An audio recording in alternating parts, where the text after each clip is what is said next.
ಕಲ್ಪನಾ college ಮುಗಿಸ್ಕೊಂಡು ಮನೆಗೆ ವಾಪಸ್ ಬರ್ತಾ ಇರ್ತಾಳೆ. ಅವಳು ಬಂದ್ ನೋಡಿದಾಗ ಅವ್ರ ತಂದೆ ತಾಯಿ ಎಲ್ಲೋ ಹೊರಗಡೆ ಹೋಗಕ್ಕೆ ತಯಾರಿ ಮಾಡ್ತಾ ಇರ್ತಾರೆ. ಅಮ್ಮ, ಅಪ್ಪ, ನೀವ್ ಎಲ್ಲಿ ಹೋಗ್ತಾ ಇದ್ದೀರಾ? ಕಲ್ಪನಾ, ನಿಮ್ ತಂದೆಗೆ ಅಮೆರಿಕಾದಲ್ಲಿ ಒಂದ್ ದೊಡ್ಡ ಕಾಂಟ್ರಾಕ್ಟ್ ಸಿಕ್ಕಿದೆ. ರಿಯಲಿ ಅಮ್ಮ? ಇದು ತುಂಬಾ ಖುಷಿ ಪಡೋ ವಿಷಯ. ನಿನಗೆ ಗೊತ್ತಲ್ವಾ ಕಲ್ಪನಾ, ನನ್ನ ಬಿಸ್ನೆಸ್ ಅಲ್ಲಿ ನಿಮ್ಮ ತಾಯಿ ನನಗೆ ಸಹಾಯ ಮಾಡ್ತಾಳೆ ಅಂತ. ಅದಕ್ಕೆ ನಿಮ್ಮ ತಾಯಿ ನನ್ನ ಜೊತೆ ಬರೋದು ತುಂಬಾನೇ ಮುಖ್ಯ. ನಾವು 3 ದಿವಸದಲ್ಲಿ ವಾಪಸ್ ಬಂದ್ಬಿಡ್ತೀವಿ. ನೀನ್ ಹುಷಾರಾಗಿರು. ಆಯ್ತು ಅಮ್ಮ, ನೀವಿಬ್ರು ಟೆನ್ಷನ್ ಮಾಡ್ಕೋಬೇಡಿ. ಕಲ್ಪನಾಗೆ ಈ ವಿಷಯನ ತಿಳಿಸಿ ಅವ್ರ ಅಪ್ಪ ಅಮ್ಮ ಮನೆಯಿಂದ ಆಚೆ ಹೊರಡ್ತಾರೆ. ಕಲ್ಪನಾ ಅವ್ರ ತಂದೆ ತಾಯಿ ಆಚೆ ಹೋಗ್ತಿದ್ದಂಗೆ ತುಂಬಾನೇ ಖುಷಿ ಆಗ್ತಾಳೆ. ಖುಷಿಯಿಂದ ಹೇಳ್ತಾಳೆ, ಅಪ್ಪ ಅಮ್ಮ 3 ದಿವಸ ಆದ್ಮೇಲೆ ಮನೆಗ್ ಬರ್ತಾರೆ. ನನ್ ಫ್ರೆಂಡ್ಸ್ಗೆಲ್ಲ ಮನೆ ಕರೆದು ಪಾರ್ಟಿ ಮಾಡಕ್ಕೆ ಈಗ ಒಳ್ಳೆ ಸಮಯ. ಹೀಗ್ ಹೇಳಿ ಕಲ್ಪನಾ ತನ್ನ ಫ್ರೆಂಡ್ ಪಾರುಗೆ ಕಾಲ್ ಮಾಡ್ತಾಳೆ.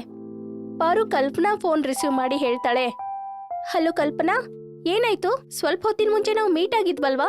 ಹೇ ಪಾರುಲ್, ಮೊದ್ಲು ನನ್ ಮಾತ್ ಕೇಳು. ನಿನಗ್ ಗೊತ್ತಾ, ನನ್ನ ಅಪ್ಪ ಅಮ್ಮ ಅಮೆರಿಕಾಗ ಹೋಗಿದ್ದಾರೆ. ಅವರು 3 ದಿವಸ ಬಿಟ್ ಬರ್ತಾರೆ. ಇದ್ರಲ್ಲೇನಿದೆ ಅಂತ ವಿಷಯ? ನಿಮ್ ಅಪ್ಪ ಅಮ್ಮ ಯಾವಾಗ್ಲೂ ಆಚೆ ಹೋಗ್ತಾನೆ ಇರ್ತಾರೆ. ಹಾ, ಹೋಗ್ತಾ ಇರ್ತಾರೆ. ಇದಕ್ ಮುಂಚೆ ಅವರು ಹೊರಗಡೆ ಹೋಗ್ತಿರ್ಬೇಕಾದ್ರೆ ಅವರು ಯಾರಾದ್ರೂ ರಿಲೇಟಿವ್ಸ್ ನ ಮನೇಲ್ ಬಿಟ್ಟು ಹೋಗ್ತಾ ಇದ್ರು. ಈ ಸಾರಿ ನನ್ನೊಬ್ಬಳನ್ನೇ ಮನೇಲ್ ಬಿಟ್ಟು ಹೋಗಿದ್ದಾರೆ. ಇದಂತೂ ಗುಡ್ ನ್ಯೂಸ್ ಕಣೆ.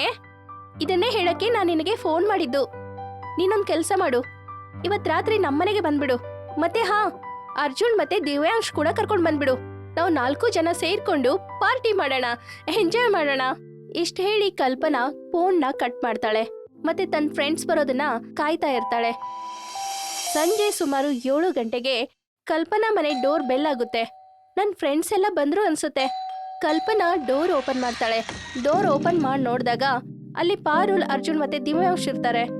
ಆ 3 ಜನ ತುಂಬಾ ಖುಷಿಯಿಂದ ಮನೆ ಒಳಗಡೆ ಬರ್ತಾರೆ. ಆ 4 ಜನ ಮಧ್ಯರಾತ್ರಿ 2 ಗಂಟೆವರೆಗೂ ಪಾರ್ಟಿ ಮಾಡ್ತಾರೆ. ಆ 4 ಜನ ತುಂಬಾ ಸುಸ್ತಾಗಿ ಸೋಫಾ ಮೇಲೆ ಕುತ್ಕೊಳ್ತಾರೆ. ಮತ್ತೆ ದಿವ್ಯಾಂಶ್ 3 ಜನನ ನೋಡ್ಕೊಂಡು ಹೇಳ್ತಾನೆ, ಗೆಳೆಯರೆ, ಪಾರ್ಟಿ ಅಂತೂ ಜಾಸ್ತಿ ಆಯ್ತು. ಯಾಕೆ ನಾವೆಲ್ಲ ಒಂದು ಗೇಮ್ ಆಡಬಾರ್ದು? ಯಾವ game Divyansh? Truth and dare game ಆಡೋಣ. ತುಂಬಾನೇ ಮಜಾ ಬರುತ್ತೆ.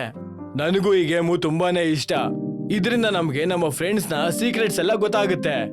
ಮತ್ ನನಗೆ ಈ ಗೇಮ್ ಯಾಕೆ ಇಷ್ಟ ಅಂದ್ರೆ, ಇದರಿಂದ ನನಗೆ ಗೊತ್ತಾಗುತ್ತೆ ನಮ್ಮ 4 ಜನ ಫ್ರೆಂಡ್ಸ್ ಅಲ್ಲಿ ಯಾರು ತುಂಬಾ ಡೇರಿಂಗ್ ಅಂತ. ನನಗ್ ನಿಮ್ಮಿಬ್ಬರ ಬಗ್ಗೆ ಚೆನ್ನಾಗ್ ಗೊತ್ತು. ಅರ್ಜುನ್ ಈ ಗೇಮ್ ಇಂದ ಸತ್ಯನ ತಿಳ್ಕೊಳಕ್ಕೆ ಪ್ರಯತ್ನ ಪಡ್ತಾನೆ. ಮತ್ತೆ ಆ ಸೀಕ್ರೆಟ್ ನ ಎಲ್ರ ಮುಂದೆ ಹೇಳಿ ತಮಾಷೆ ಮಾಡ್ತಾನೆ. ಮತ್ತೆ ದಿವ್ಯಾಂಶ್ ಡೇರಿಂಗ್ ಅಂತ ಹೇಳಿ ಎಲ್ರಿಗೂ ಭಯ ಪಡಿಸ್ತಾನೆ. ಆಗ ಕಲ್ಪನಾ ಪಾರು ನೋಡಿ ಹೇಳ್ತಾಳೆ, ಪರವಾಗಿಲ್ಲ ಪಾರುಲ್, ನಾವು ಹುಡುಗಿರು ಯಾರಿಗಿಂತ ಕಡಿಮೆ ಇಲ್ಲ. ಬಾ, ಗೇಮ್ ನ ಎಂಜಾಯ್ ಮಾಡೋಣ.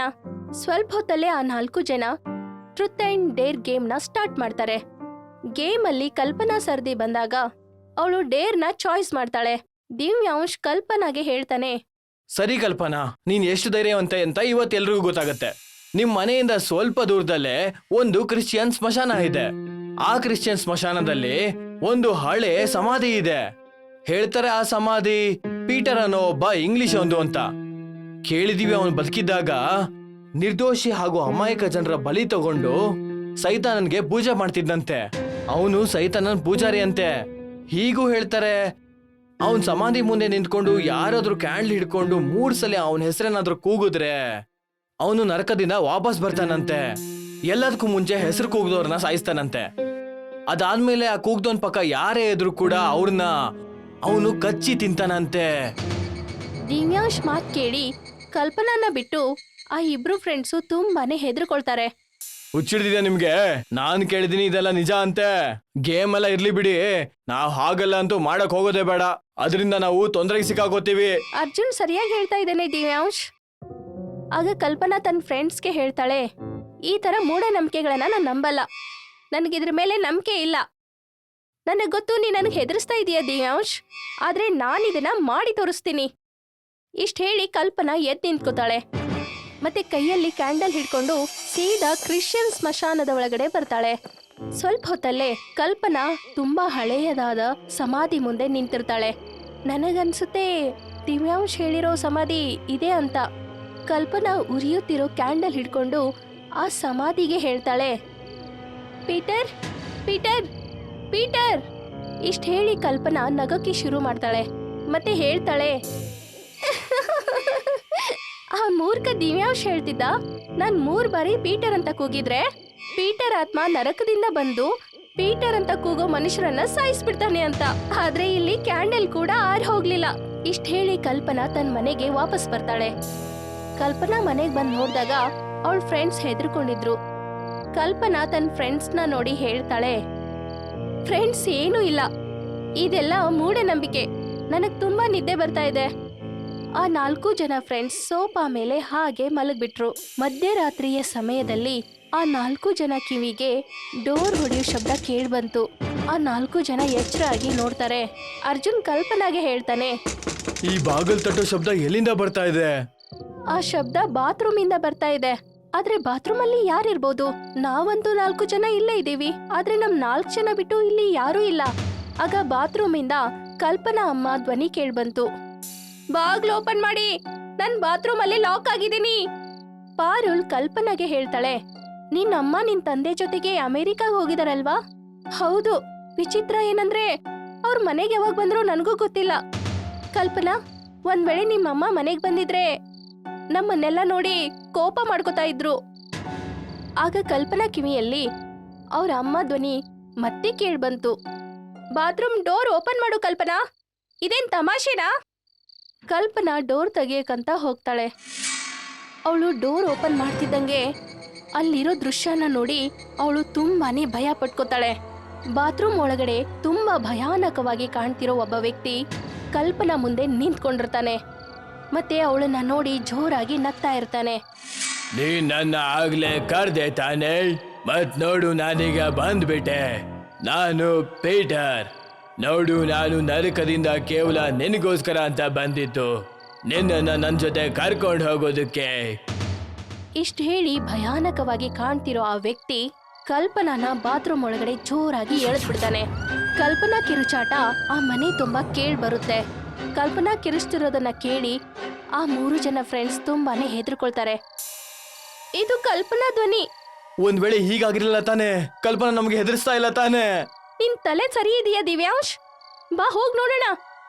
ಅವಳೇನಾದ್ರೂ ತೊಂದ್ರೆಯಲ್ಲಿದ್ರೆ? ನೀನ್ ಹೋಗು, ನನಗ್ ತುಂಬಾ ಭಯ ಆಗ್ತಿದೆ. ಆಗ ಅರ್ಜುನ್ ಪಾರುಲ್ಗೆ ಹೇಳ್ತಾನೆ, ನಾನ್ ನಿನ್ ಜೊತೆ ಬರ್ತೀನಿ. ಅರ್ಜುನ್ ಹೆದರ್ಕೊಂಡು ಪಾರುಲ್ ಜೊತೆ ಬಾತ್ರೂಮ್ ಹತ್ರ ಹೋಗ್ತಾರೆ. ಬಾತ್ರೂಮ್ ಒಳಗಡೆ ಆ ದೃಶ್ಯನ ನೋಡಿ ಪಾರುಲ್ ಜೋರಾಗಿ ಕಿರ್ಚಕ್ಕೆ ಶುರು ಮಾಡ್ತಾಳೆ. ಬಾತ್ರೂಮ್ ಒಳಗಡೆ ರಕ್ತ ಎಲ್ಲ ಸುರಿದು ಕಲ್ಪನಾ ಸತ್ ಹೋಗಿರ್ತಾಳೆ.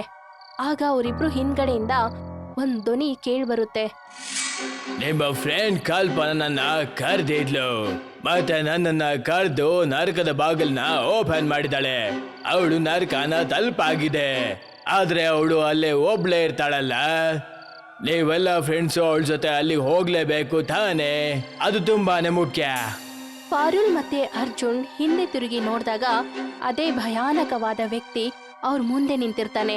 ಮತ್ತೆ ಅವನು ಇವ್ರನ್ನ ನೋಡಿ ನಗ್ತಾ ಇರ್ತಾನೆ. ಪಾರುಲ್ ತುಂಬಾ ಹೆದರ್ಕೊಂಡು ಆ ವ್ಯಕ್ತಿಗೆ ಕೇಳ್ತಾಳೆ, ಯಾರ್ ನೀನು? ಪೀಟರ್. ಆ ಭಯಾನಕವಾದ ವ್ಯಕ್ತಿ ಹೇಳೋ ಅಷ್ಟ್ರಲ್ಲೇ ಆಗ ಪಾರುಲ್ ಅರ್ಜುನ್ ತಲೆ ದೇಹದಿಂದ ಸೀಳ್ ಹೋಯ್ತು. ಅವರಿಬ್ರು ನೆಲದ ಮೇಲೆ ಸತ್ ಬಿದ್ರು. ದಿವ್ಯಾಂಶ್ ಅಲ್ಲೇ ನಿಂತ್ಕೊಂಡು ನಡೀತಿರೋ ದೃಶ್ಯನ ಎಲ್ಲಾನು ನೋಡ್ತಾ ಇದ್ದ.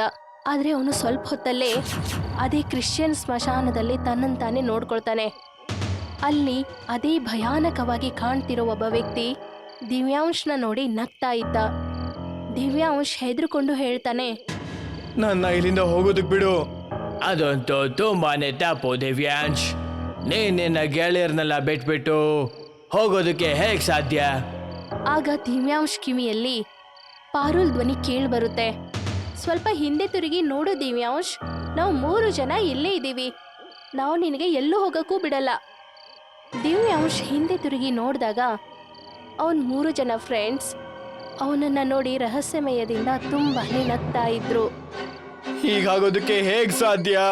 ನೀವೆಲ್ಲ ಸತ್ತೋಗಿದ್ದೀರ ತಾನೆ? ಆದ್ರೆ ಆ 3 ಜನ ಫ್ರೆಂಡ್ಸ್ ದಿವ್ಯಾಂಶ್ ಹೇಳೋ ಮಾತನ್ನ ಕೇಳಿಲ್ಲ. 3 ಜನ ಫ್ರೆಂಡ್ಸ್ ಅವನ ಹತ್ರ ಬಂದ್ರು. ದಿವ್ಯಾಂಶ್ ಹಿಂದೆ ತಿರುಗಿ ನೋಡಿದಾಗ ಅದೇ ಭಯಾನಕವಾದ ವ್ಯಕ್ತಿ ಅವನ್ ಹಿಂದೆ ನಿಂತ್ಕೊಂಡು ಅವನನ್ನೇ ನೋಡ್ತಾ ಇದ್ದ. ನನ್ನ ಬಿಟ್ಬಿಡು, ನನ್ನ ಹೋಗೋದಕ್ ಬಿಡು. ಅದು ಅಸಾಧ್ಯ ದಿವ್ಯಾಂಶ್, ನೀನೀಗ ಎಲ್ಲಿಗೂ ಹೋಗೋದಕ್ ಸಾಧ್ಯ ಇಲ್ಲ. ನೀನಿನ್ನು ನಿನ್ನ ಗೆಳೆಯರ ಜೊತೆನೆ ಇರ್ಬೇಕಾಗತ್ತೆ. ಸ್ವಲ್ಪ ಹೊತ್ತಲ್ಲೇ ದಿವ್ಯಾಂಶ್ ಕಿರುಚಾಟ ಸ್ಮಶಾನದ ತುಂಬ ಕೇಳ್ಬರುತ್ತೆ.